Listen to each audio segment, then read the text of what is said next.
Good morning, everyone. It's your girls from Obscure Orations, me, Tay, her, Dana. And today's topic is going to be Halloween, All Hallows Eve. And just right off the bat, because I know I've had this argument with my mom before, it is All Hallows Eve. That is what Halloween stands for. Because November 1st, with Pope Gregory the Third, I believe it was. There's a lot of Pope Gregory's, I feel. Um, he made November 1st All Saints Day. All Saints Day. So it was also known as Hallows Day, which is why it's called All Hallows Eve, because it's the eve before All Saints Day. So anyone who tries to come at you for that little tidbit of information, like my mother, Mama. yeah, right, I know, right? She argued with me. I can remember it distinctly years ago because it was one of those first times that I got to prove to her that I was right. So I have held on to it for dear life. I was right about this. And just for argument's sake, I'm also going to say, because I'm videotaping it through history right now, that she said s'mores, not Boston cream, and that is why she got a s'mores cheesecake instead of her usual Boston cream cheesecake the other day when I went to the Willow Tree Market. She argued with me. She's like, I did not. I said Boston cream. Because I don't know if you noticed it when you guys were there before, but they have the section for, In the jars? yeah, the cheesecake in the jars, and they have probably about, gotta be like 20 different flavors. Are they not open on Mondays? No, Okay, I thought they were closed down for the season because I went there on a Monday and they were closed. I was like, son of a bitch! But they close in 6 days. Yeah, they have their little countdown going that they're coming to the end of the season, but they're always closed on Mondays. It's weird out here. Everything freaking closes on Mondays, and it makes me so angry.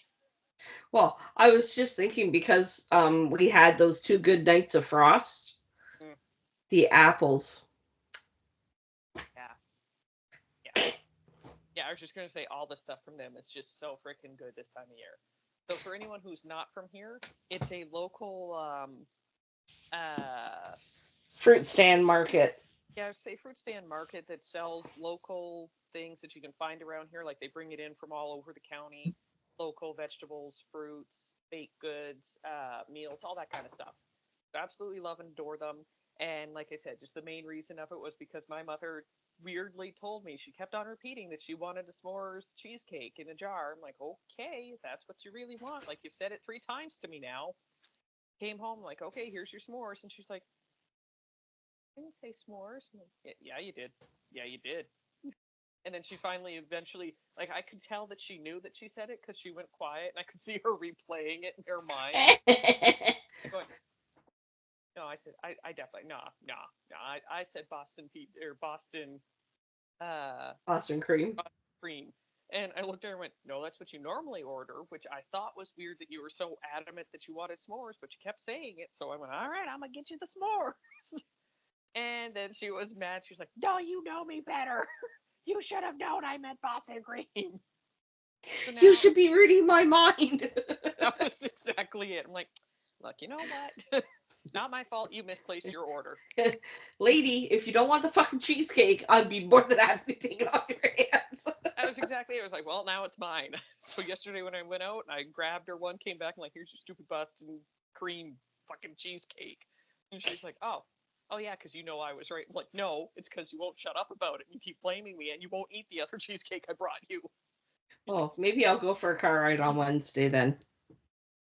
oh god, yeah, yeah, because Oh, I think so. The last day would I'll be, see if V wants to go. oh, that'd be a good way to do it. Good way Hmm. to celebrate the end of the season for yeah, yeah. It's basically about it. I was like, but I'm not ready for them to go, and we'll use that as our segue into.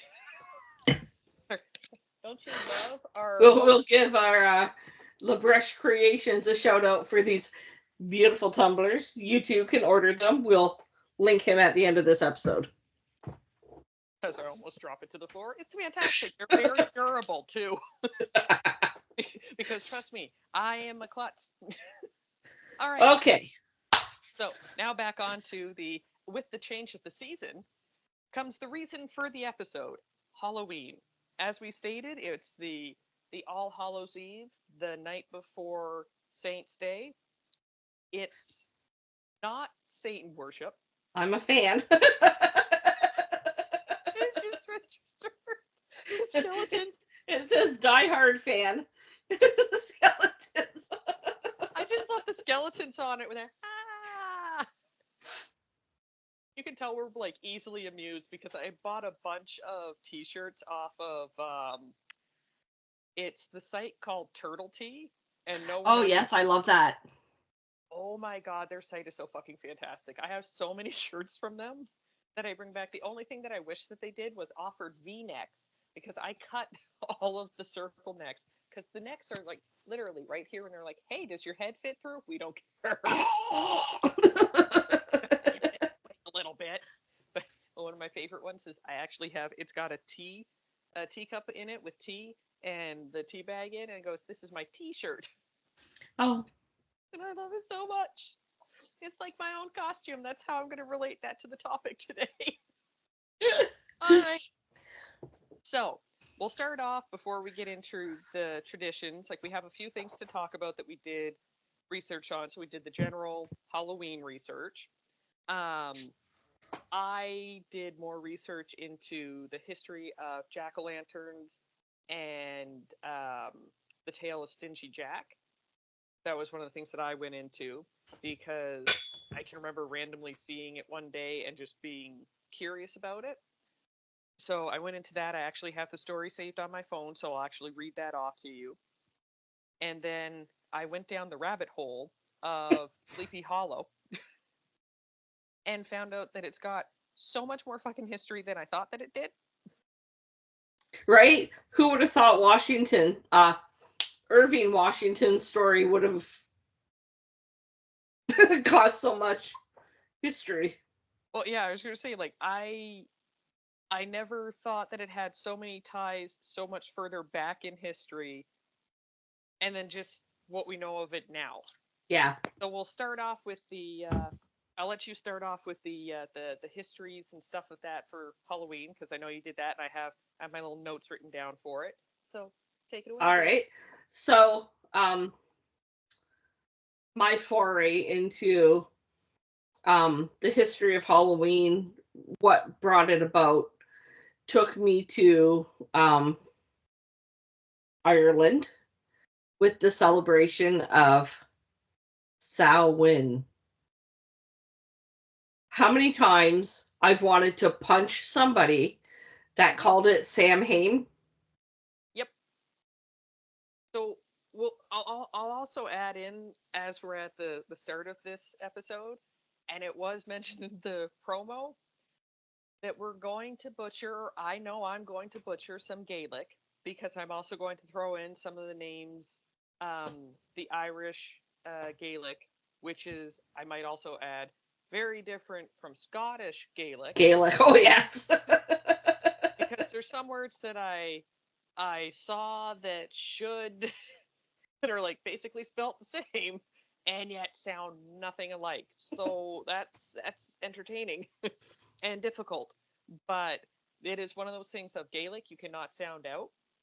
And for the love of God, people, please stop sounding out. I know it is spelled Samh. AIM. EIM or AIM? Yep. So it's not Samhain, it's Samhain. I know it looks nothing like it, but we promise it really is. It is AIN. As we're sitting there, I'm like, I'm pretty sure that's how it's spelled. I'm trying to think. I always sound like in my head for writing it out, I definitely say Samhain. And then I'm like, but is pronounced nothing Samhain. like it. So why wouldn't you? Well, my grandfather, as you know, was Scottish, and he did speak Scottish Gaelic. So when I was researching Samhain, and I'm like, oh, Irish Gaelic and Scottish Gaelic. Oh, my brain. It literally just clicked in my head because I I'm not by any means of the stretch of the imagination whatsoever fluent in Scottish Gaelic. Like I love learning it because I do love the sound of the language Oh, I know. so much. Oh, I don't know why. I love it.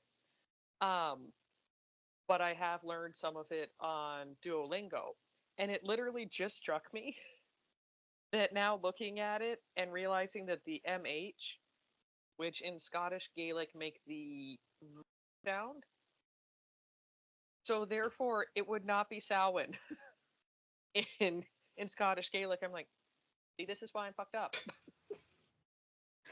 And that is why, like, you'll hear people say Arabic is the hardest language to learn. Gaelic, because there's so many dialects of it. It's crazy. So, yeah. Okay. So, anyways, back on track.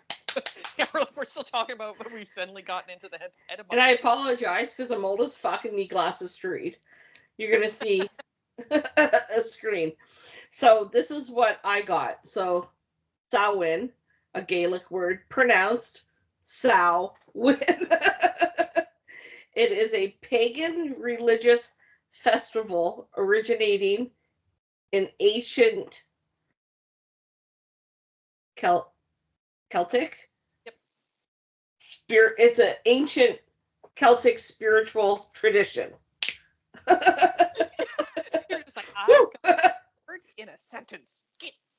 So, as we know, Halloween celebrated from October 31st to November 1st. And what it is, it welcomes in the harvest and ushers out the dark half of the year.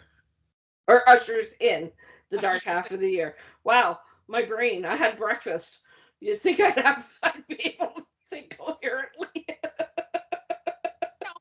Anyone who listens to us by now is like, no, that sounds about right. Yeah. Okay, so celebrants believed that the barrier between the physical world and the spirit world would break down during Samhain, allowing interaction between the living and the dead. So that is the absolute of how Halloween came about. Now there is more research that I did to how we went from Samhain to Halloween and the trick or treating aspect of it. So I will let you, now that I have educated y'all on. Now that you've added in some details, so I basically had a long.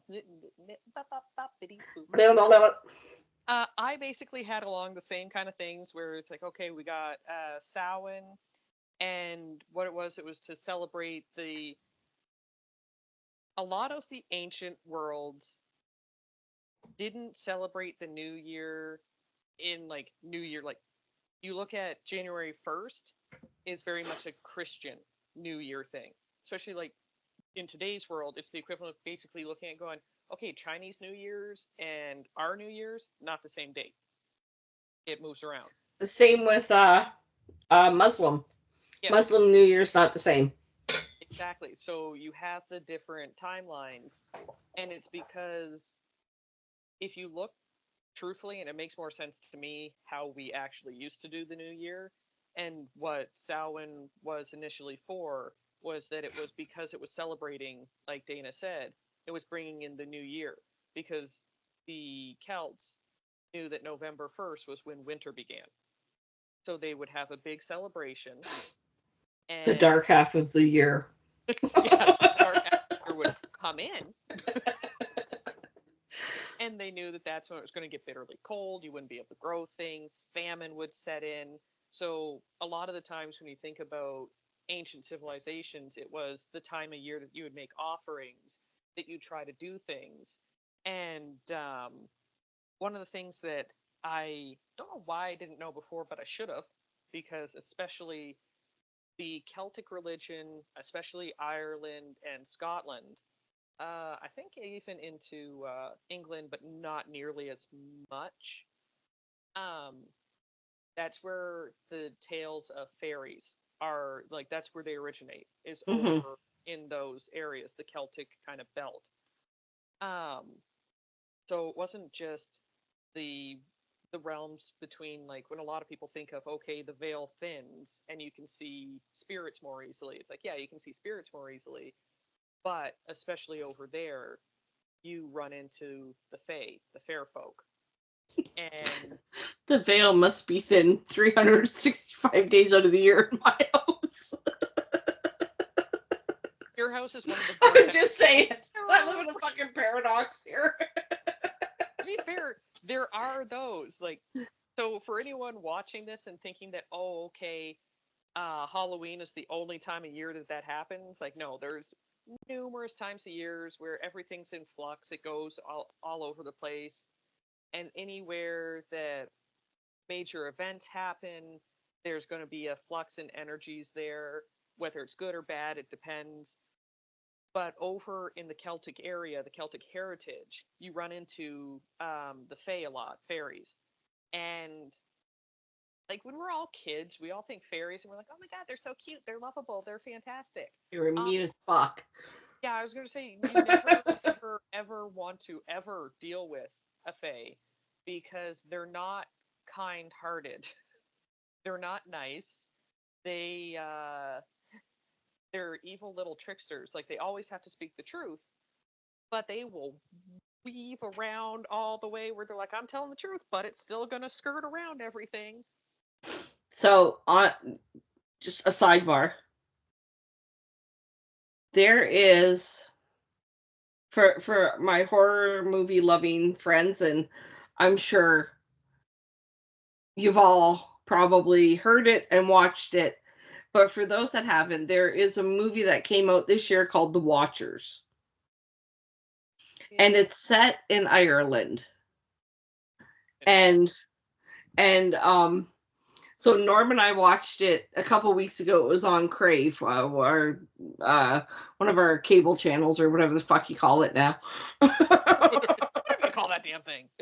Streaming cable, whatever. um, it was a very well done movie, and in my opinion, absolutely portrayed Fae folk as you know them and I know them, not Tinkerbell, not the Disney version That of Fae. that's the perfect way to talk about, like, not that's who I did. That's who I missed was Faye. Hey, How did I miss that for a hashtag. hashtag? Yeah, so if you haven't seen the movie, go watch it. And if you've already seen it and didn't know anything about Fae folk, do a little research and then watch the movie again. Because it's going to be a whole different perspective. Yeah, I added in those couple extra little hashtags. Lord knows I won't remember it by the end. So I'm definitely curious, just because, like you said, so many movies depict them as like Tinkerbell, where it's like, oh yeah, she comes around, you little, like, tap on her butt and sprinkles come out. Fuck Like, fairy dust. Yeah. you're like, no, no, no, no. And I want to say, is it the Appalachians, the mountain range over there that had a high? I can't remember. The Appalachians are in southern US. Yeah, but I think it's the Celtic descendants, like the Irish or the Scottish. Um, uh, I can't think of the damn word. That Settlers? there we go. That's what I'm like. I can't think of the simple word. See, we already knew this was going to be like this today. Oh, you've missed us, Settled. admit it. They're like, oh, we feel better about our brains now. But they settled the area, so they actually have a lot of weird things happen, and a lot of them talk about the space circles, which are portals that lead into Mhm. their areas, which I absolutely love hearing about. I don't want to, no, I'm I not don't going to. want to walk the Appalachians and find one, Oh, God, no. or Bigfoot, or any of the cryptids that hang out there. No, thanks. I'm good. I'm going to stay right here. But it's one of those things that I also want to point out because obviously, yes, I'm into witchcraft and all that. And one of the things that's hard as a Canadian is that you want to say thank you, please, sorry, um, all those kind of things. We are And polite as fuck. which is good in normal circumstances. But if you deal with a fae, that means that you owe them, and then they own you. So you have to basically be rude at that point in time, and that's very against our natures. Where you're just like, oh, like you walk into a wall as a Canadian and you say sorry to the wall. Do that all the time. I, I know I do. I The constantly. couch, the chair, the counter. Oh, I'm sorry. Because my toaster has feelings. It's exactly what goes through my head. Where I'm like, yep, yep, this makes complete and utter sense because why wouldn't I say sorry to the wall that walked like I walked into it, it didn't move, and I'm like, oh, I'm sorry, I walked into you. Yet, I step on the cat, I'm like, get the fuck out of my way! And he Oh, has feelings. why didn't you move? Damn it! Really, that's on you.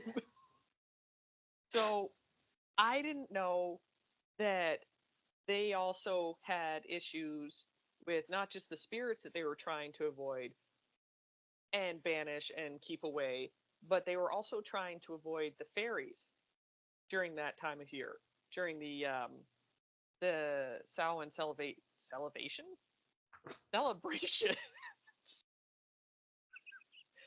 I would like to point out that I did not drink or have any drugs last night when I went out with my friend. Stone cold sober, cannot speak. Not even at the parts yet where I'm going to actually be saying Gaelic words. Oh, uh, one of the I know you talked about traditions that you went into for your rabbit hole too. So I looked into them too. I somehow managed to jump over costumes, and yet I know I read about them, but I didn't write them down. I have the bonfires, jack o' lantern, and trick or treating. Oh, I went really far down the rabbit hole. I'm at sacrifices.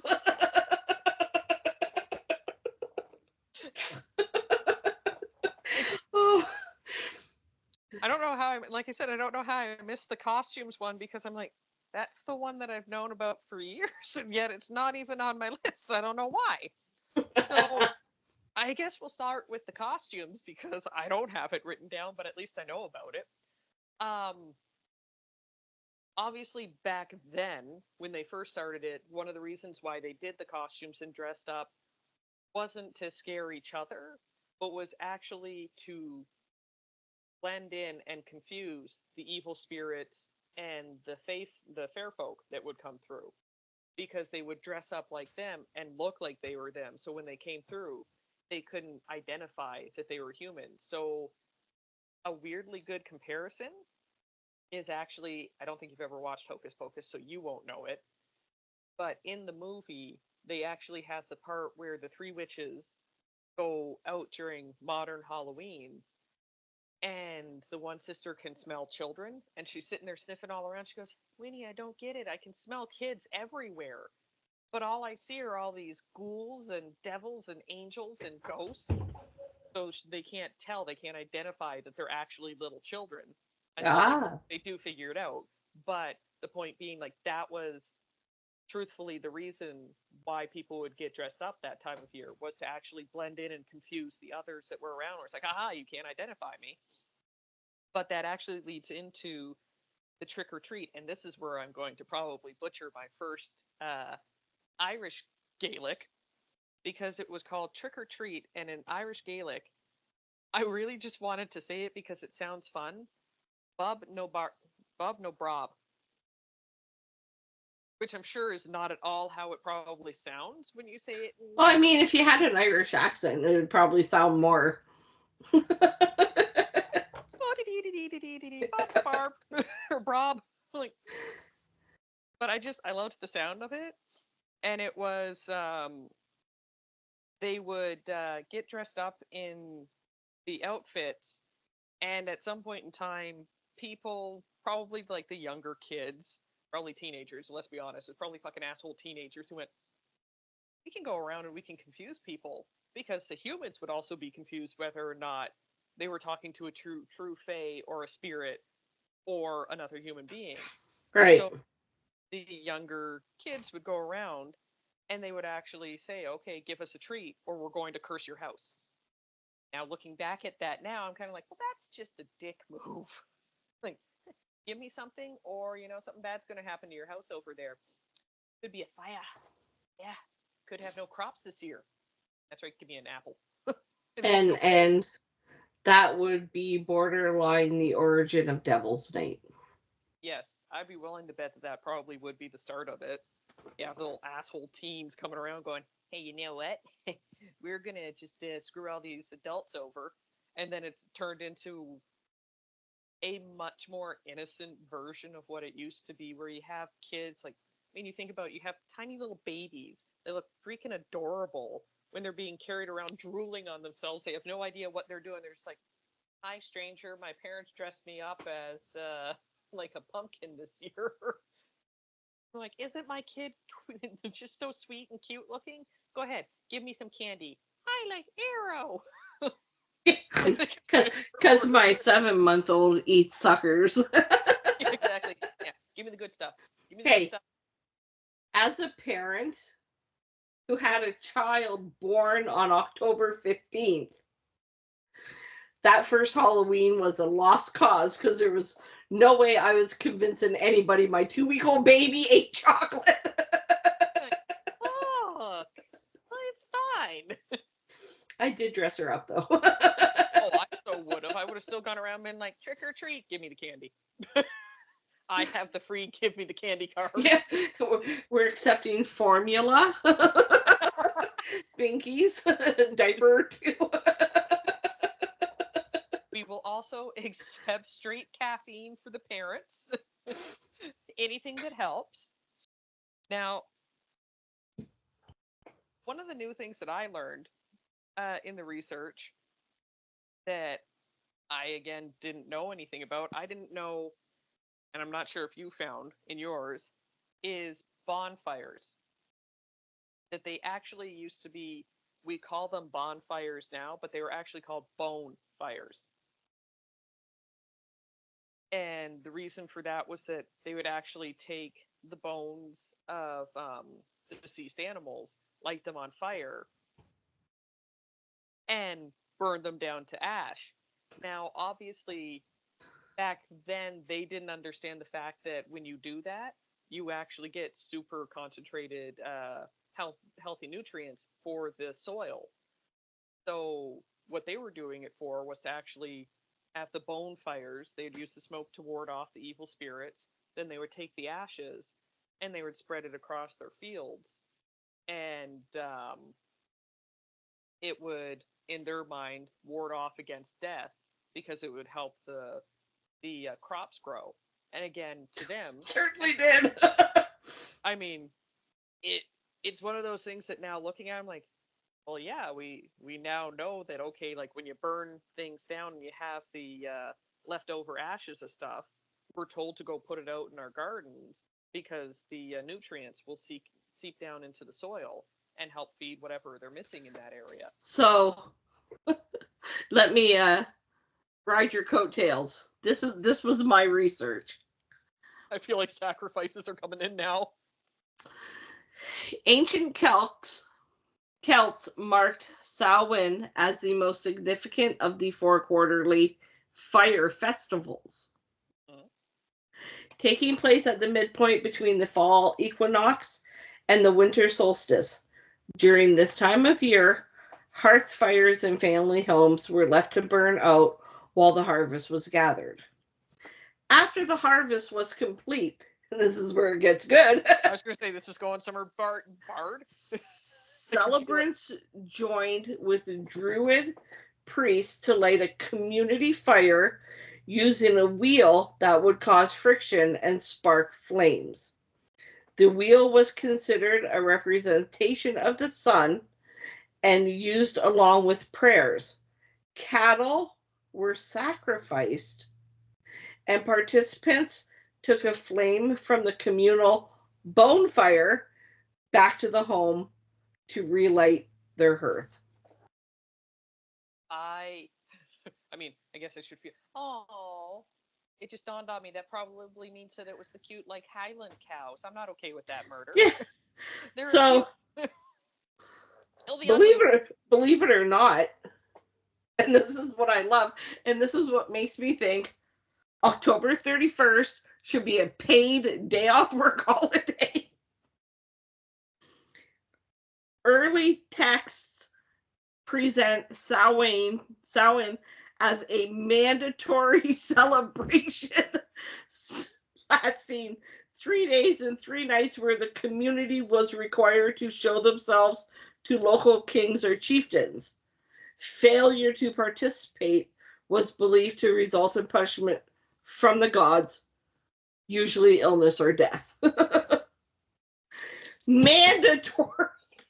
See, it is the best holiday, and we should all get it off paid. 3 days. 3 days and 3 nights. So, absolutely. Like the 29th, 30th, and 31st? Those are the 3 days that we should get off. And then you can go back to work on November 1st.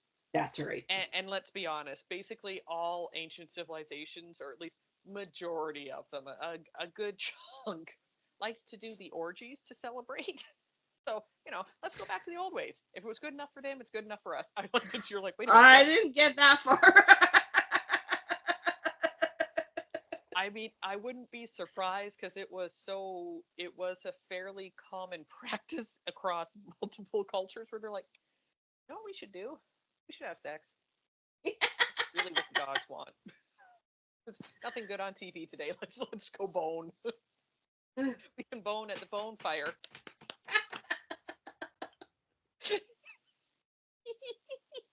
A whole new meaning. A whole new meaning. Yeah, we're doing. We still have bonfires. It's just slightly different now. Bonfire and chill. Yeah, how are you bringing in the new year? You want to come over? Yeah, I got a bonfire for you. Yeah. We can get something started with the friction. So did you come across anything for the costume trick-or-treating stuff? I did. So, because the Celts believed that the barrier between the worlds was breachable during Samhain, they prepared offerings that were left outside villages and fields for fairies, or, I'm so sorry, I can't pronounce that word. Sids.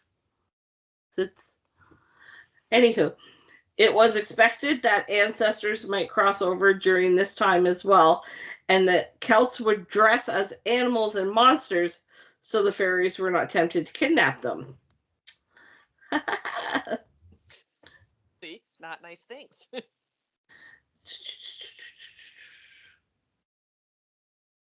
Oh, okay. So some specific monsters were associated with the mythology surrounding Samhain, including my favorite, the shapeshifter. That's your favorite. Called the puka, that receives harvest offerings from the field, and the Lady Gwyn, a headless woman dressed in white who chases night wanderers and was accompanied by a black pig. Oh yeah, I remember reading about her before.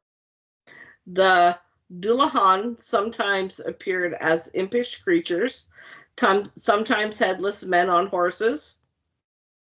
Irving Washington. Who carried their heads, riding flame-eyed horses. Their appearance was a death omen to anyone who encountered them.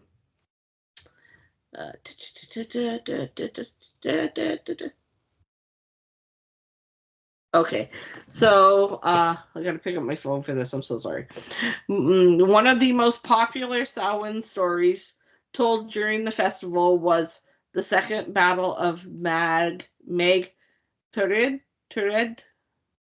which portrays the final conflict between the Celtic pantheon known as the Tuatha de Danann and evil oppressors known as the Fomor. I so apologize. See, I told you we were going to butcher some languages today. The myths state that the battle unfolded over the period of Samhain. I read that. It's funny because I know I read that and I wrote it down somewhere, but I have no fucking idea where. Because I remember looking at it, I was like, oh, that's kind of interesting. I don't know where it went. It's somewhere. So, Samhain figured into the adventures of mythical Celtic hero Finn MacCamhail when he faced the fire-breathing underworld dweller Eileen, who would burn down the Hall of Terra every Samhain. So, they're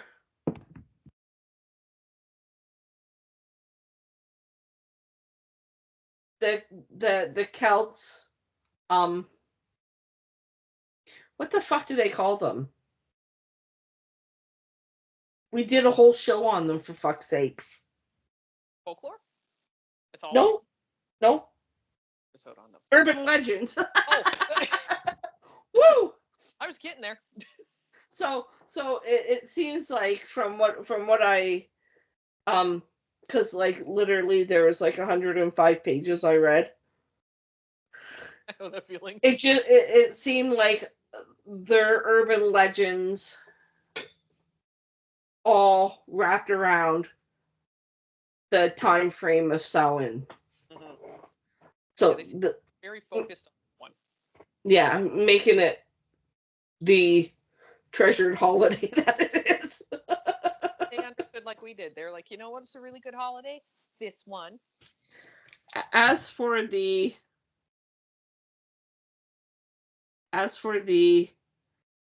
trick-or-treating part, they called it dumb supper. And it was food was consumed by celebrants, but only after inviting ancestors to join in, giving the families a chance to interact with the spirits until they left following dinner. Children would play games to entertain the dead. Ouija boards. Games do you play to entertain the dead? Right? The adults would update the dead on the past year's news. That makes sense. And that night, the doors and windows would be left open for the dead to come in and eat cake that had been left out for them. I love that. So that's their version of trick-or-treating. I mean, it makes sense. So now we're going to talk about jack-o'-lanterns. Because it's one of my I love them and I love the story, and because you mentioned urban legends, it works perfectly into going to it. So I've seen a bunch of different stories of it. They're all pretty much the same about the origins of it. But the story, it's not a super long story. But the story is about a fella named Stingy Jack, which in Irish, and I didn't realize until today that Sean is Jack in Irish. So basically everyone named Sean around here is truly named Jack. And I'm like, this is why names are fucked up. Should we start calling people Sean holes? or Sean ass? That'd be a good way to get away with it with HR. I just said Sean ass. It's not my fault. You can't get mad at me for that. Right? So jack-o'-lantern in Irish Gaelic is, and I'm sorry ahead of time because I'm probably going to fuck this up again, Sean Nagali. which is actually named Stingy Jack. Now, I'm going to read you the short little story. Let's see here, which includes the devil, angels, and a mortal asshole. It's basically, Jack is a dick. Listen, we're not going to talk about the Bible. Yeah, here it is. So the urban legend, I guess, actually comes from Dublin during the 18th century. Stingy Jack was a drunkard long ago. It was said that Jack was a beastly man, even beastlier than the devil himself. A rumor that greatly annoyed the devil, because what devil wants to be outdone by a human? Outraged and envious, the devil came to Jack one night to collect his soul and take him to hell. Jack was cunning, however, and he managed to trick the devil. As a last request, Jack asked the devil to pick an apple from a tree for him. The devil, seeing no problem with this, climbed up the tree to pick an apple for Jack. As soon as the devil was up in the tree, however, Jack quickly placed a ring of crucifixes. Crucifixes or crucifixi? Like, I feel like crucifixes sounds weird. It Uh, does. around it, trapping the devil. Furious, the devil demanded to be set free immediately. Jack cockily countered that he would only let him go provided that his soul would never go to hell. The devil acceded to his condition, and Jack set him free. When Stingy Jack eventually died years later, he wasn't admitted into heaven due to all of the sins he had committed during his life. When he reached the gates of hell, the devil wouldn't accept his soul either, staying true to the promise he had made. However, he took pity on poor Jack and tossed him a coal from hell to make the lantern for himself, to make a lantern for himself. Uh, on my screen. No. Ergo, Jack's soul was condemned to purgatory, to live out his immortality alone in the plain between heaven and hell, with nothing but a hollowed out turnip, because they didn't use pumpkins back then. They would use turnips and carve out turnips and have scary faces and nose. Uh, a hollowed out turnip lit with the coal the devil had given him to light his way. And so from that point on, Stingy Jack was given the nickname Jack O'Lantern or Sean Nagali. Whenever a will o' the wisp, which again, there's conflicting reports on those things, they can be good or they can be little assholes, was spotted at night, it was believed to be Sean Nagali walking around with his lighted up turnip. It became, it's a weird sentence to say. I would say lit up turnip, That's what I thought. not lighted up. But English.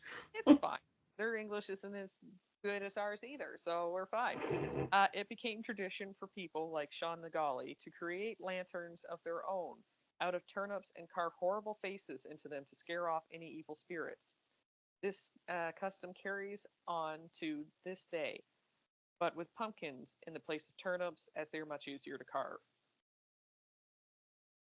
So that was one of the stories that I've written or read about him, and one of the other ones that was written about him wasn't that version, but also talked about how he fucked over an angel, where the angel, like, he said no to beggars, orphans, like all these things. He was just a horrible human being. And like an angel came down one day and was like, oh, pretended to be a starving old man. He was like, fine, come on over, you can have some food. And then I can't remember what it was he did next, but he did something next. And it was just equally as bad, where it was like, what is wrong with you? Like you could basically hear the poor angel just looking at him going, what is wrong with you? What the hell happened to you? It was so bad.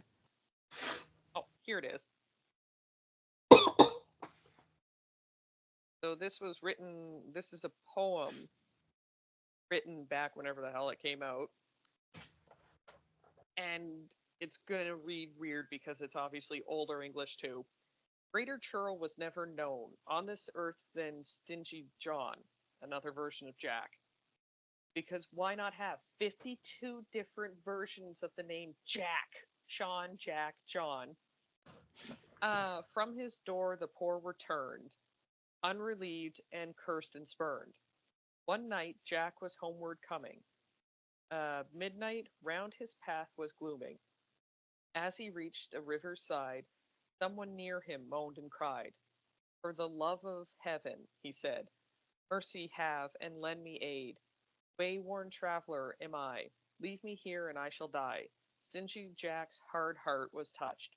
Quick the stranger he approached, raised him up uh, upon his mare. Oh yeah, upon his mare, brought him home and fed him there. So he did. Thank you. Uh, so Technology. I was going to say I tried to do the thing and then it wasn't okay. So he did the nice thing, and then it was later on. I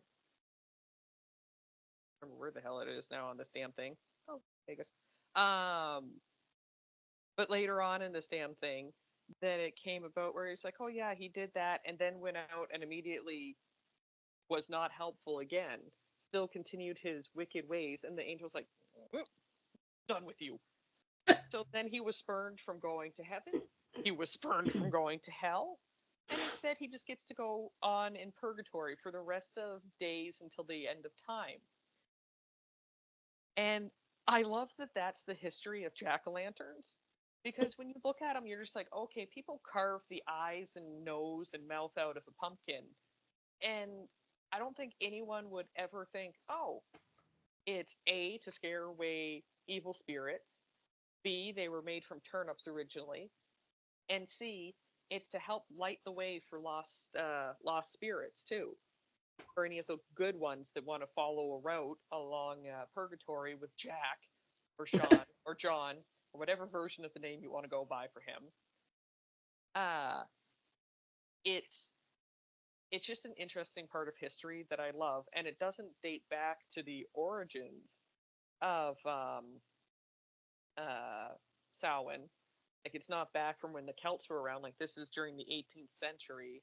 Yeah. And 18th century, because probably want to say that'd be like the 1700s, I think, somewhere around there. I can never remember how the hell it goes because it's stupid. Yeah, because when we were in the 20th century, it was the 1900s. Yeah, obviously that's what We're in the 21st century now. Okay, that's what I was thinking. I'm like pretty sure it's the weird way of doing it.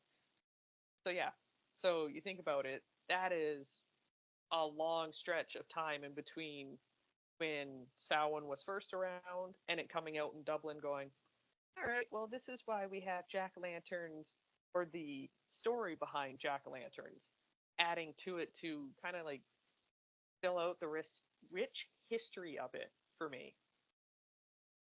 So it's just one of those things that I love, and I just like the story of Stingy Jack. Like he goes and he outsmarts the devil and thinks that he's all that until he dies. He goes, "Aw, I have nowhere to go." yeah. Now we're going, "Aw, man, son of a bitch! I should have helped those little orphan kids with the broken legs. I shouldn't have just pointed and laughed." Sorry, Tiny Tim. Yeah, exactly. I knew I shouldn't have eaten that cake in front of the starving people. Damn. So now the other one that we looked up and have mentioned in passing now was Sleepy Hollow.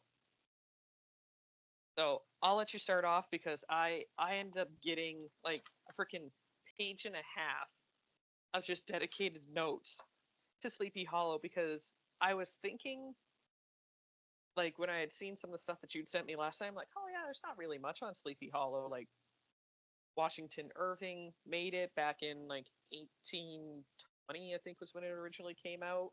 1820. And then we now, like, I mean, we've done Sleepy Hollow to death because there's the cartoon version I remember growing up with. There's the Johnny Depp version. The Scooby Doo version. Oh yeah, the Scooby Doo version. The I was gonna say there's that entire TV series. Remember? Yeah. Multiple seasons based off of that. Mm-hmm. So like there's an entire TV series dedicated to Sleepy Hollow. So there's so much pop culture around it. It's just mind-boggling to me. Which blows my mind because it was a short story. Right?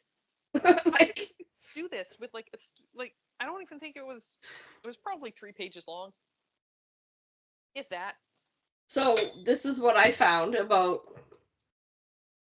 Washington Irving's story. You look So so the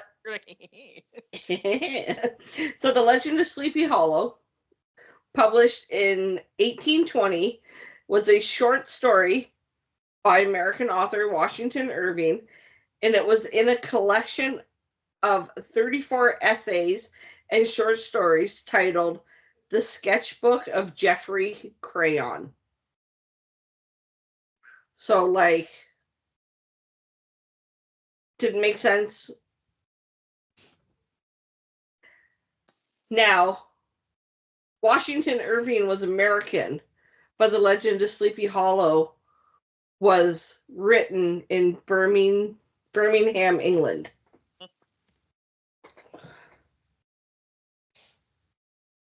What he based it on. So, the Headless Horseman,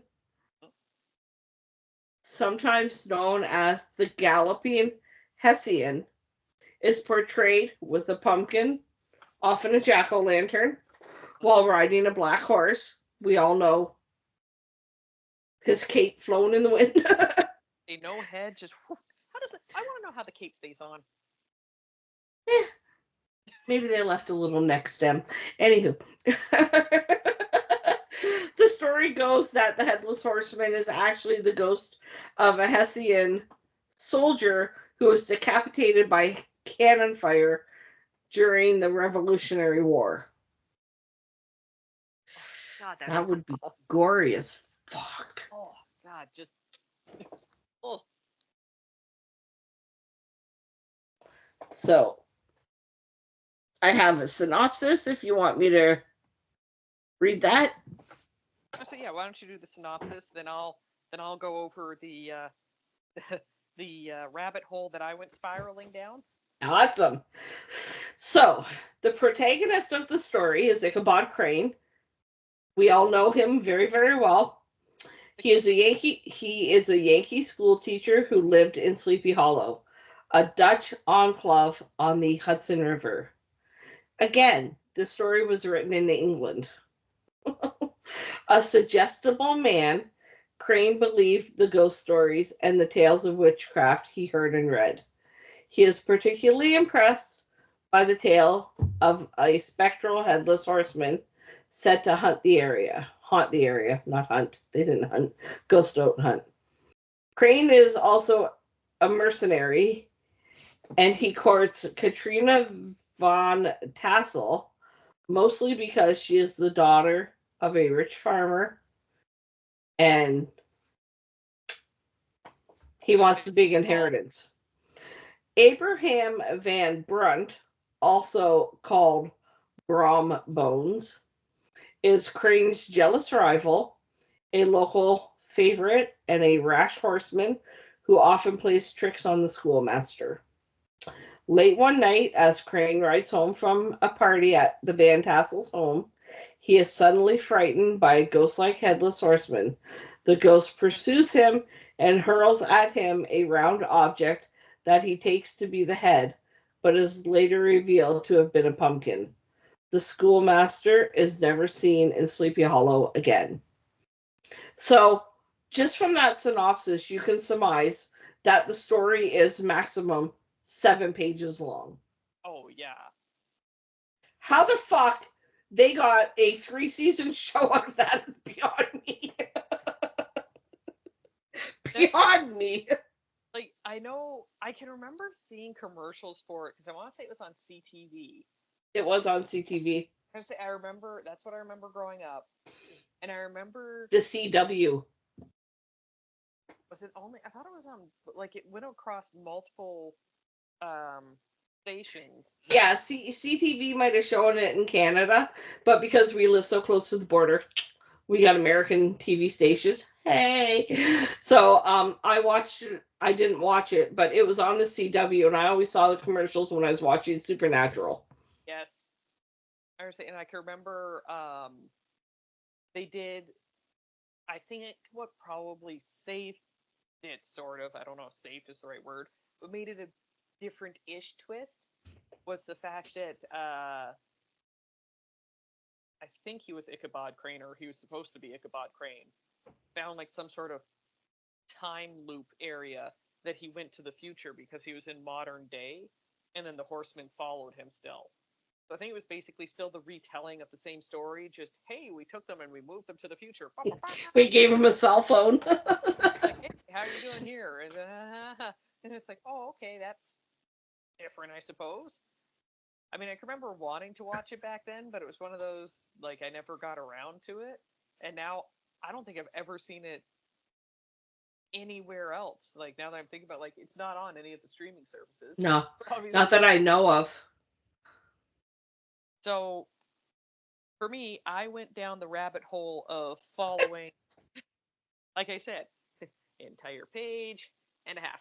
Lord. So this is what I mean when I said there was far more history than I had anticipated for the tiny little short story.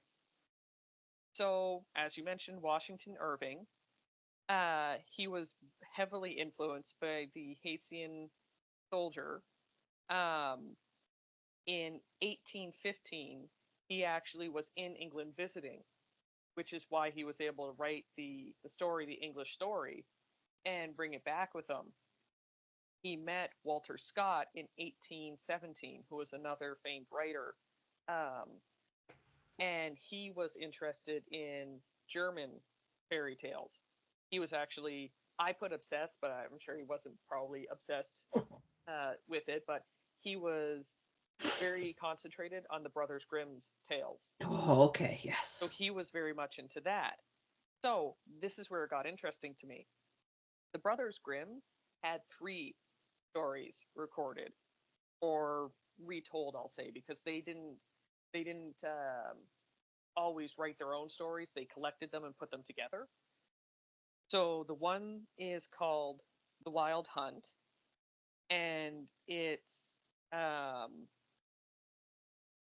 ghostly hunters, like a group of hunters. Like, you know how you see when hunters back in the old days would all gather on their horses, the dogs would go out chasing to bark out all the birds and that fun stuff. Fox hunts.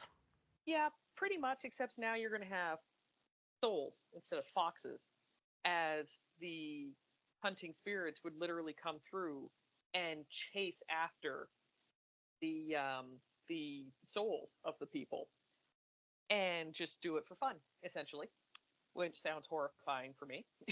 It's like, I don't like running in current days. Like, while I'm alive, I don't like running. I can't imagine that my spirit's like, oh yeah, here, no, take me, just fucking take me. Do it now. I'm not doing it. My motto is, if you see me running, you better start running too, because something's chasing me. I just sent that to V a couple days ago, where it was on TikTok, and I was like, yeah, this is 100% me. If something's like, if I'm running, if something's chasing me, because I don't run ever, and it's got to be something scary where I'm like, no, it's worth it to run away. Run away, run away. That's why they say you should always go hiking with a fat friend, because that's who the bear is going to go after. We aren't going to run. We're just going to be like, you know what? Just maul me. Just do it. I'm not going anywhere. So now the second one, and I lied. There's 4. No. The second one is Der Iwij Jaeger, the Eternal Hunter, and I just learned that Jaeger means hunter. I did not know that. You really? I had no idea. Jägermeister? I never paid attention to it because I don't actually like the drink. Well, neither do I. But there's a big deer head on the bottom.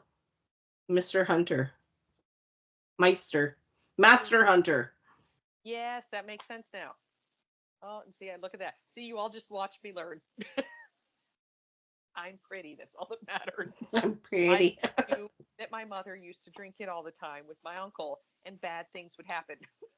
Oh my god. I still have a bottle in my freezer from my 40th birthday. I'm 53. It's well aged and really, really cold. So the Eternal Hunter, um, so the guy was actually a count in the land, and he made a deal with God that because he loved hunting so freaking much, he actually wanted to hunt literally until the end of days. So he asked God, he made a deal with God and said, "Hey, let me just hunt until Judgment Day. Okay? Just let me stick around. I want to hunt until Judgment Day, and that'll be fine."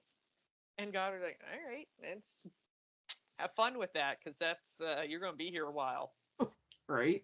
So while it seemed like a good idea, I'm sure while the guy was alive, he then ended up having to stay literally the Eternal Hunter. So he hunts in the woods and goes after all of the people who kind of go in there. And again, in this situation, each time it's that they're headless and that they're riding horses and hunting prey of some form, whether it's souls, people, all that kind of stuff. Okay, this Hackleberry Hackleberg, the Wild Huntsman, uh, is actually a tale from the Denmark Scandinavian area, where it's the same kind of thing, but it's about the king. I want to say Waldemar, Waldemar, or would it could have been Voldemort? Wildemar? Yeah, sure. We predicated this all on the fact of we will mispronounce everything in multiple different languages. Like, listen, I can barely speak English. Never mind throw a foreign language at me. Yeah, I can guarantee people who have listened to us are like, they definitely have a hard time with English, even though that's their mother tongue, and they still think, "Oh, Blip, blip, blip. son of a bitch, we swear we know how to speak this." So they had a wild huntsman in the same kind of scenario. He's going around, he's hunting things, he's headless, riding a horse, and then this one, did I read the story of this? I want to say that I actually found the story of. I have so many fucking tabs open. Phone's going in overdrive. Yeah, that's pretty much about it. Where I'm like, okay, I just kept it. Oh yes, I did keep it. So, excuse me, because this is a short one, so it's a German folk tale. Hans Jagen Tuafel. sure. Rolls off the tongue. Gesundheit. Now, this one was written in 1644, so it predates Sleepy Hollow by almost 200 years. Yes. And this is a cursed, headless horseman riding a gray horse, specifically, garbed in the similar outfits. Let's see if. Sorry that we went with this. This is kind of like, again, it's a short story, but it was a interesting one. There's one more. Okay, in the year 1644, a woman of Dresden went out early one Sunday morning into a neighboring wood for the purpose of collecting acorns. In an open space at a spot that not very far from the place which is called the Lost Water, she heard somebody blow a very strong blast upon a hunting horn, and immediately afterward a heavy fall succeeded, as though a large tree had fallen to the ground. The woman, greatly alarmed, and concealed her little bag of acorns among the grass. Because why wouldn't you? I'm assuming at some point in time, acorns weren't supposed to be picked. They were like currants. That's kind of what I'm wondering. Shortly afterward, the horn was blown a second time, and on looking around, she saw a man without a head, dressed in a long gray cloak and riding upon a gray horse. He was booted and spurred and had a bugle horn hanging around his back. Now, the bugle horn, I think, is probably one of the parts that isn't in Sleepy Hollow, because I don't No, think there's no horn. Okay, I was just gonna say, I think that was the main part. Like outside of that, like as you just heard in the description, it's it's the Sleepy Hollow Headless Horseman. It's plagiarism alive and well. Yeah, that moment where you're like, no. Alive and well in the 1800s. He's like, look, I took out the bugle horn. Isn't that good enough? And I moved it to America. And I made the horse black. As he rode past her very quietly, she regained her courage, went on gathering the acorns, and when evening came, returned to her home undisturbed. 9 days afterwards, the woman returned to the spot for the purpose of again collecting acorns, and as she sat down by the Borisberg, peeling an apple, she heard behind her a voice calling out to her, have you taken a whole sack of acorns and nobody tried to punish you for doing so? This is why I'm confused about what these acorns mean. No, said she. The foresters are very kind to the poor, and they have done nothing to me. The Lord have mercy on my sins. With these words she turned about, and there stood he of the grey cloak. But this time he was without his horse, and carried his head, which was covered with curly brown hair under his arm. Oh, how nice. I was just going to say, I like the added touch of that he had hair and that it was curly and being curly brown hair, luscious curls, bouncy, if you will. That was exactly my thought. Where I'm like, so he had luscious locks as he was going. So you collected acorns? The woman shrank from him in alarm, but the spirit said, "Ye do well to pray to God to forgive your sins. It was never my good lot to do so." Thereupon he related to her how he had lived about 130 years before, and was called Hans Jagentelfel. Again, sorry, Sure. I'm butchering it. I know I am. As his father had been before him, and how his father had often besought him not to be too hard upon poor people, how he had paid no regard to the advice his father had given him, but had passed his time in drinking and carousing, and in all manners of wickedness, for which he was now condemned to wander the world as an evil spirit. So, Carousing, the 16th century version of whoring yourself. I was just going to say, if for anyone wondering what that means, it means that he was out doing the nasty. He was wandering around being a slut. And he was like, yeah, screw you, Dad. I'm gonna Man slut. Yeah. With your curly brown hair. Kind of what I'm picturing. Just like, he's like this, like, Fabio, like, German version, though. Okay, you know what I'm picturing? You remember, you watched the Shrek movies? Oh, yeah. Shrek 3, when they went to Fiona's hometown, and Shrek and Donkey went to get the potion from the fairy godmother, and Donkey turned into a noble steed, and Shrek was the handsome guy with the brown hair. We just have to take his head off and put it under his arm. Sorry. He was not being loyal to Fiona at all.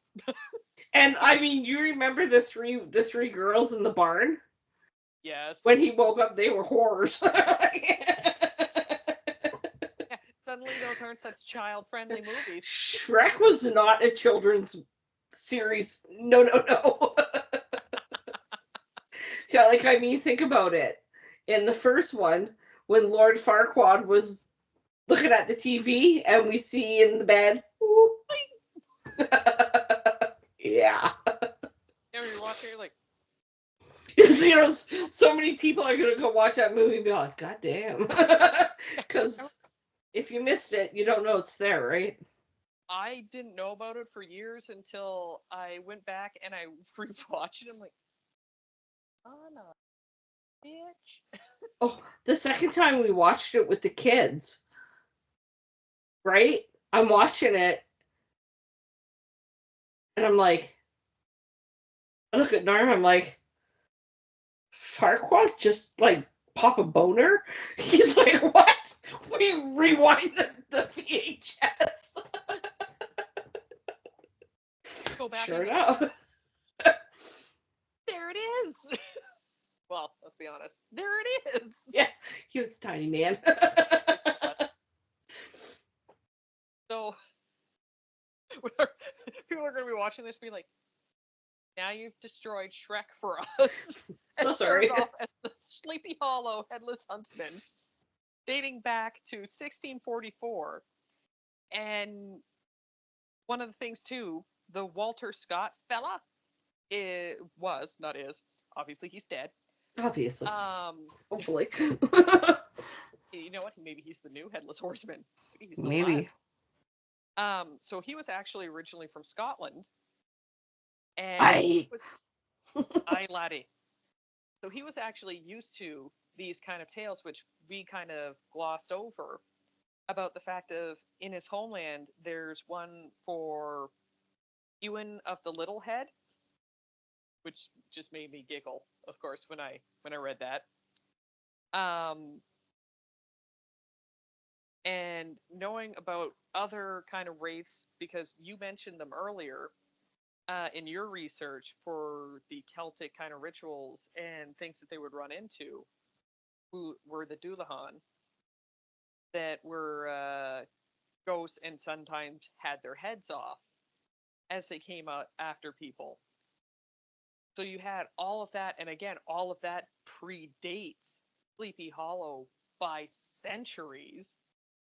And then I hadn't realized either, like, we're all just like, oh yeah, Sleepy Hollow this, Sleepy Hollow that. Even in England, Windsor Forest is said to be haunted with, I don't know if it's Hearn or Hearn, uh, who is actually mentioned in Shakespeare's play, The Merry Wives of Windsor. So again, you're going back centuries to another spirited fella who is another Headless. headless horseman who haunts areas and hunts people down.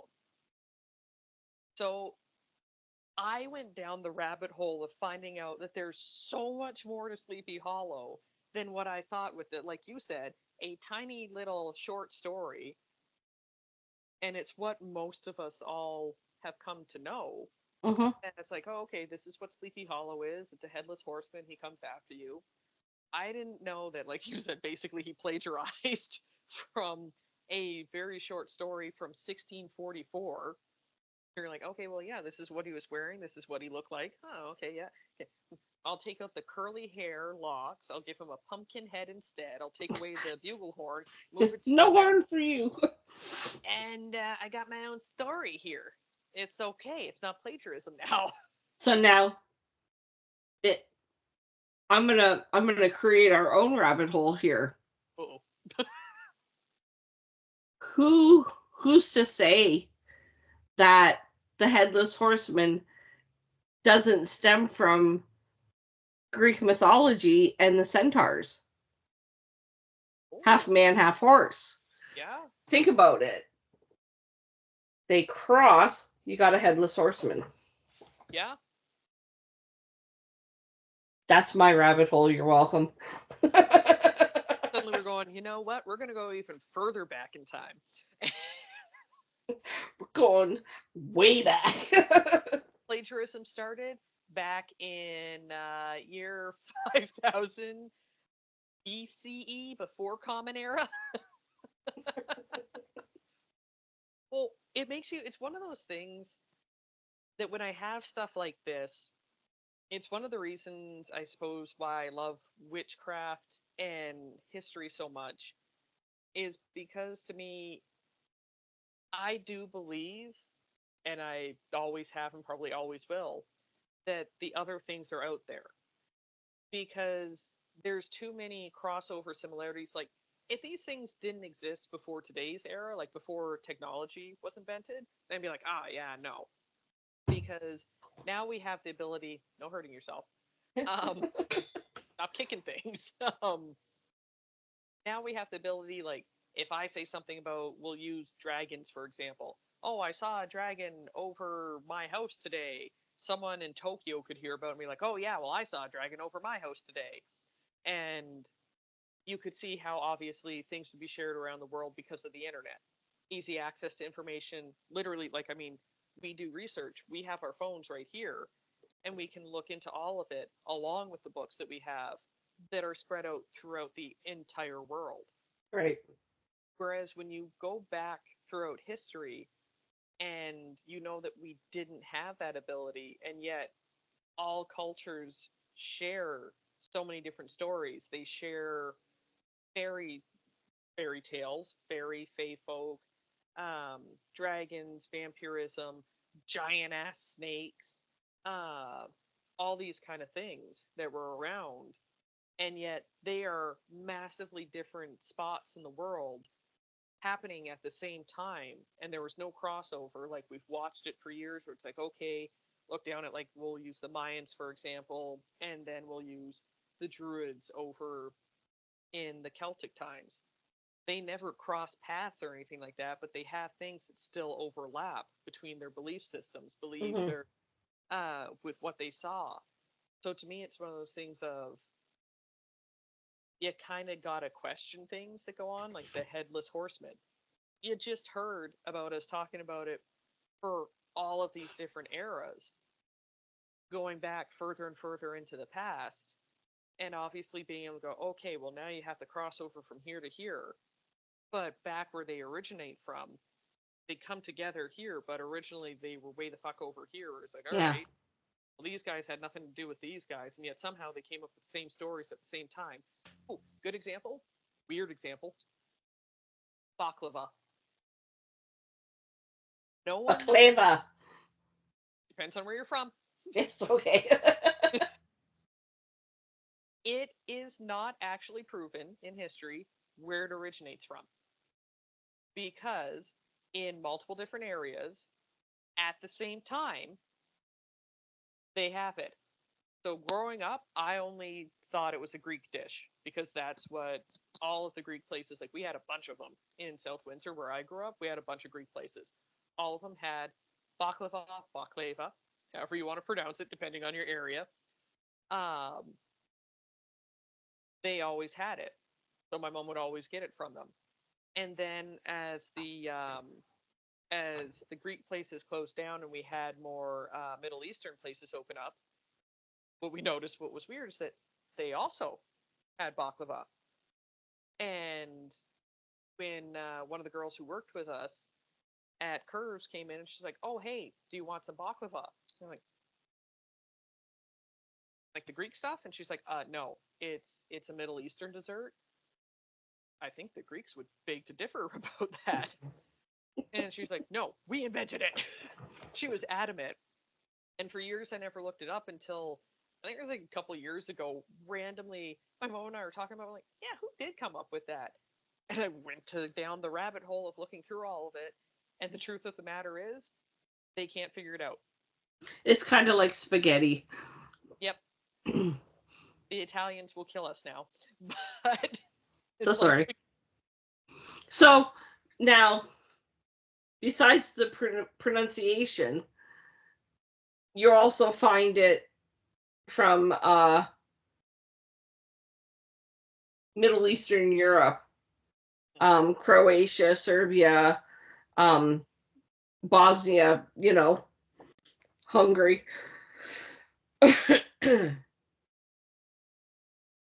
The difference. Middle Eastern is made with pistachios. European, Greek is made with walnuts. So that's something I didn't know. Now, hear me out. There is a bakery on Erie Street. yes, Right beside Windsor Eats. Remember when we went to the Nazim's Bakery? yes. I'm telling you, if you went in there and got a piece of their baklava and ate it, you would never buy it from anywhere else ever again. Unless you got homemade. It's that fucking good. Now, my husband does not like pistachios. Won't eat pistachios. Does not like pistachios. Says they taste funny. The texture is weird. Blah blah blah. Delicious. Where do you think I get my baklava from? I was gonna say, well, seeing as you have Hungarian ancestry, I'm gonna go with the fact that you probably get the pistachio one. Absolutely. And who eats it? I was gonna say he eats it, doesn't he? So we went to Golden Oven Bakery, Middle Eastern bakery.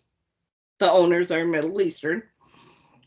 And they made, so obviously everybody knows about the viral Dubai chocolate bar. Oh God, Taylor. Apparently I don't. No. Woman! So it's this You chocolate keep talking, bar. I'm just gonna look. So yeah, she's gonna look up the Dubai chocolate bar, please. Everybody that's watching, listening, y'all know about it. So at the bakery, they made a croissant in the style of the Dubai chocolate bar. So basically, it was a croissant cut in half, and it had the pistachio cream in the middle.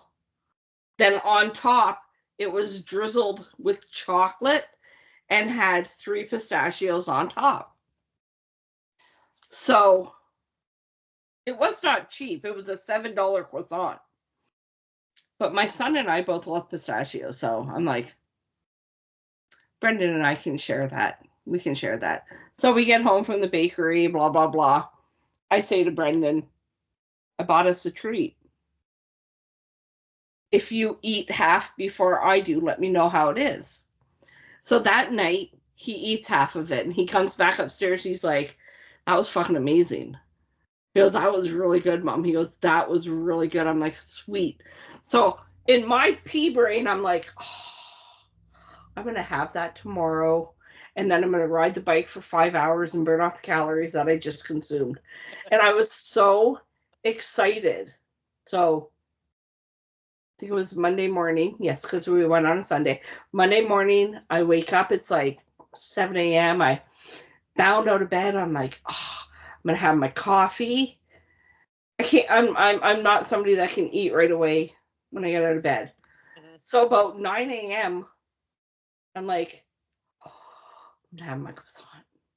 So I waddle on into the kitchen, lift the lid on the box. It's empty. What the fuck? Did that? And me start accusing my son of eating the whole thing, right? Yeah, I would have. So my husband, who works from home 4 days out of 5, is in this room working. I come down the hall, practically kick open the door. Yo! The croissant with the pistachio cream in the middle and the pistachios on top. Where it be? He goes, oh, I ate that for breakfast. I would have killed him right then and there. I'm like, you son of a bitch, you don't even like pistachios. Pistachio cream in the middle was this thick. Oh, I would have killed him. You know what he said to me? I didn't taste the pistachios. All I could taste was the chocolate on top. I've never wanted to kill somebody so badly in my life. No. He ate this croissant easily 2 months ago. I still am livid and will bring it up at any opportunity I get. You're like, I am still mad about this, Norman. Just in case you're wondering. Still mad. I suffered greatly for the last year of my life trying to lose 67 pounds. He ate my croissant. That was my treat.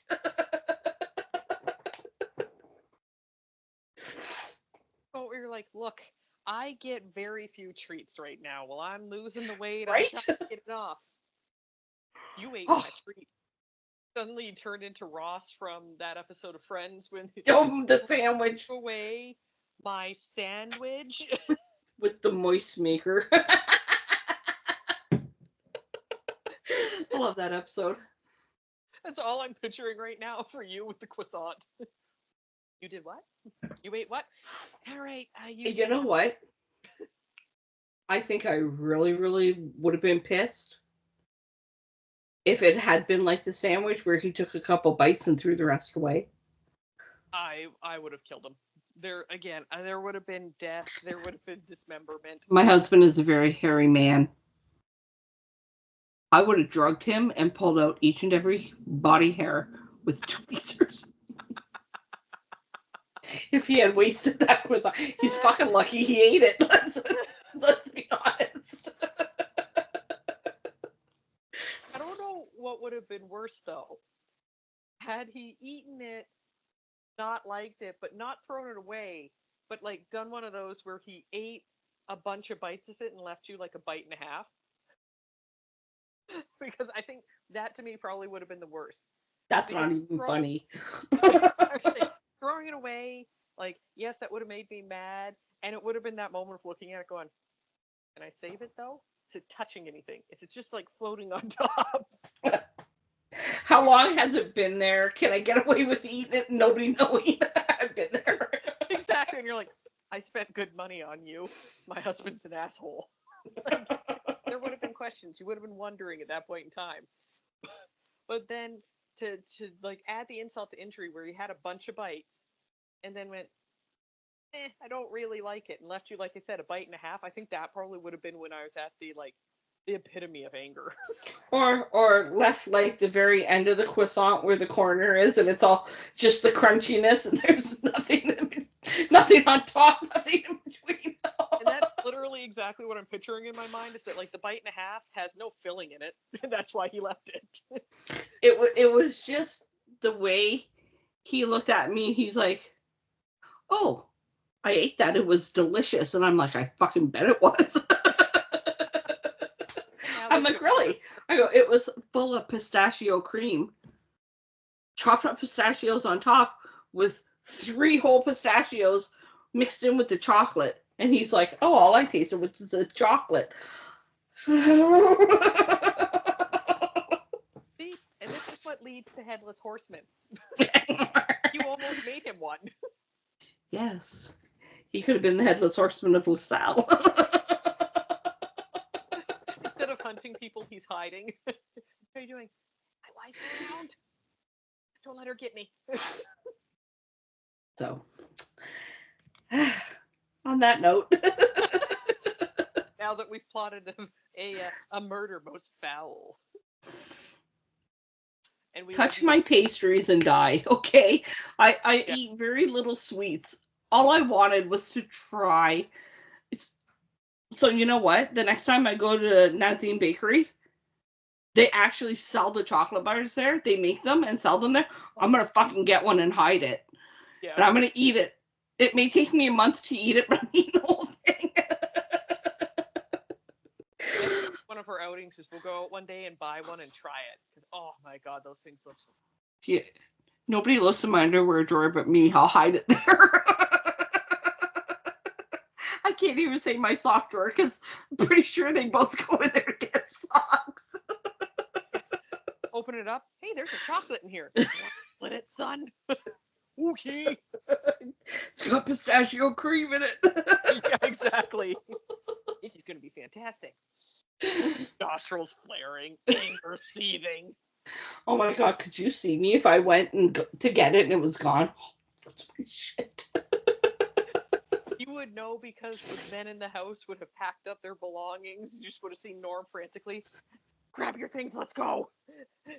If it falls behind, we don't need it. On that note, we've been chatting for a long, long time. Well, we hope you guys enjoyed the show. Again, just one last overall apology for pronunciation. Next week we will be back and we will have a guest. His name is Bill Witter, and he is an author, and I can't remember what kind of book he wrote because my brain is fried and I'm thinking about croissants now. But Bill is from Kingston, Ontario, which is home to one of my favorite bands, the Tragically Hip. So he's got a tragically hip story, and we're going to share that. And one last thing also before I go. Congratulations to the New York Yankees. They won their series. They are the ALCS champions, and they are going to the World Series, and me and Derek couldn't be happier. So you guys are both happy. Now I don't have to give them a sad hug on Tuesday.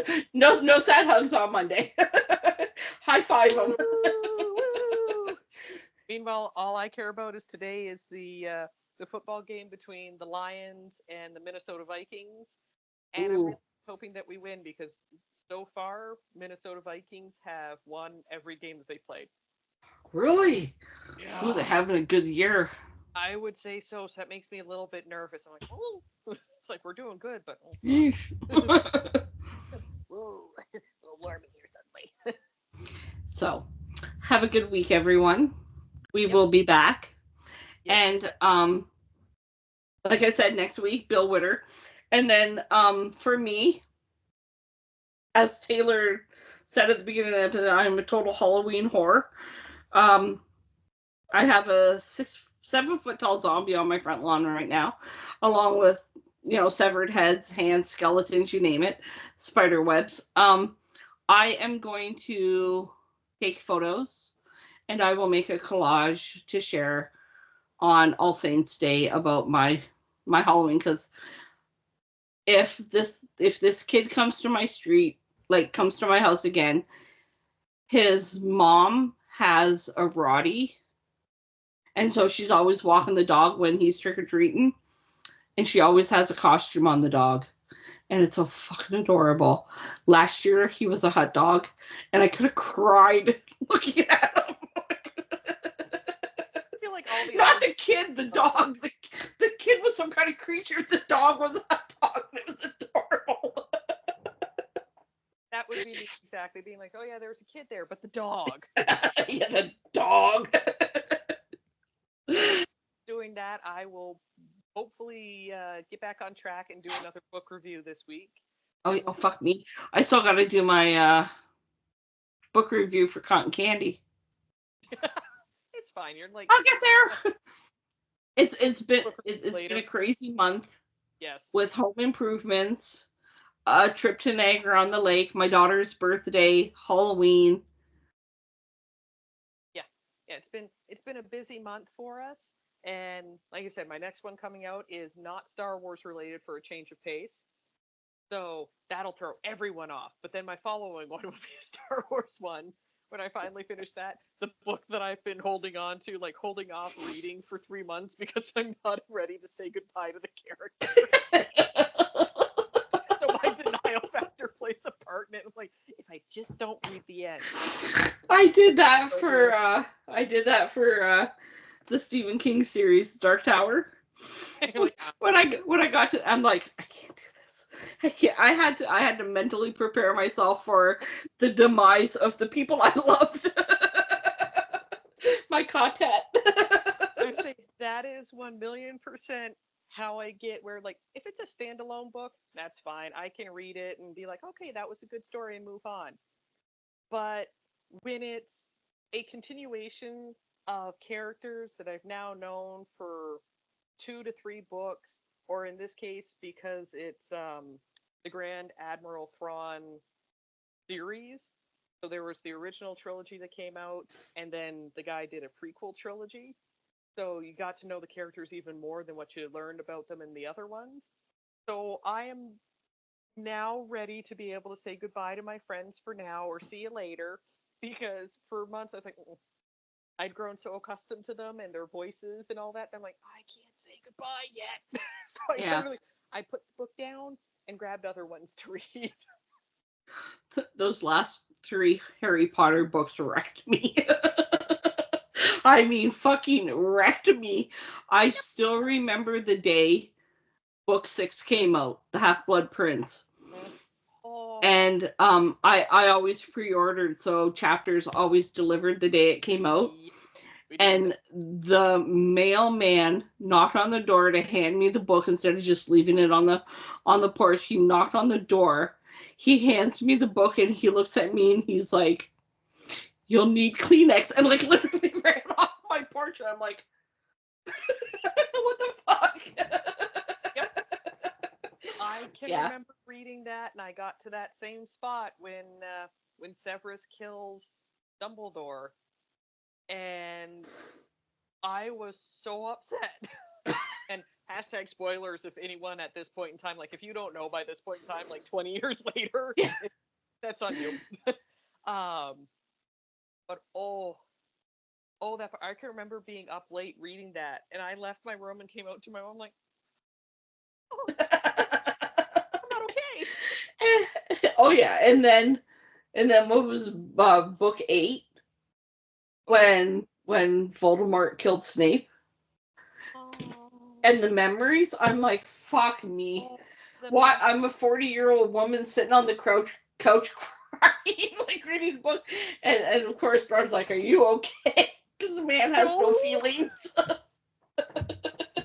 I am not okay. Order a pizza for dinner. As a side note, but related to crying, barely, like the new movie that just came out, The Wild Robot. Highly recommend to anyone. Fucking fantastically done. Ya boy Pedro Pascal perfectly does that fox. But oh my god, 3 different times in that fucking movie. I look forward to watching. It is so, like, it's as good as Shrek, if not better. Just to put it in perspective for people, because like Shrek is a phenomenally well done movie. Like I grew up with that, top notch. The Wild Robot, like they already, I think it was my friend Trisha told me that they already announced like, yep, a sequel's well on its way. It's already being done, guaranteed coming out. Nice. And, like before watching, like we watched Big Brother, so we saw those full-grown adults all sitting there crying at the child's movie, and I'm like, what the fuck happens in this movie that people are crying? And it's a cartoon. I was like, right, what's like, did someone die in this? And then I watched it, and I'm sitting there like,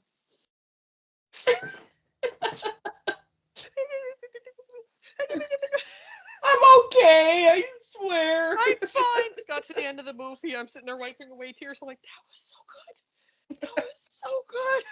Oh, I look forward to watching it now. Oh, yes. It was, like I said, after so spooky season. Yes, after spooky season's done. It was, my mom and I just watched it one night after work because my friend gave it to me. I'm like, all right, let's watch this. Watched it, and like I said, it was just. Weren't you glad you weren't in the movie theater when that happened? Yes, because I was like, I would have been a little bitch in the movie theaters, being like, oh god, there's salt in my eyes from the popcorn butter. So yes, highly recommend watching it. And then, you know what? Once you guys watch it, I think Dana and I will do like a little mini episode about it.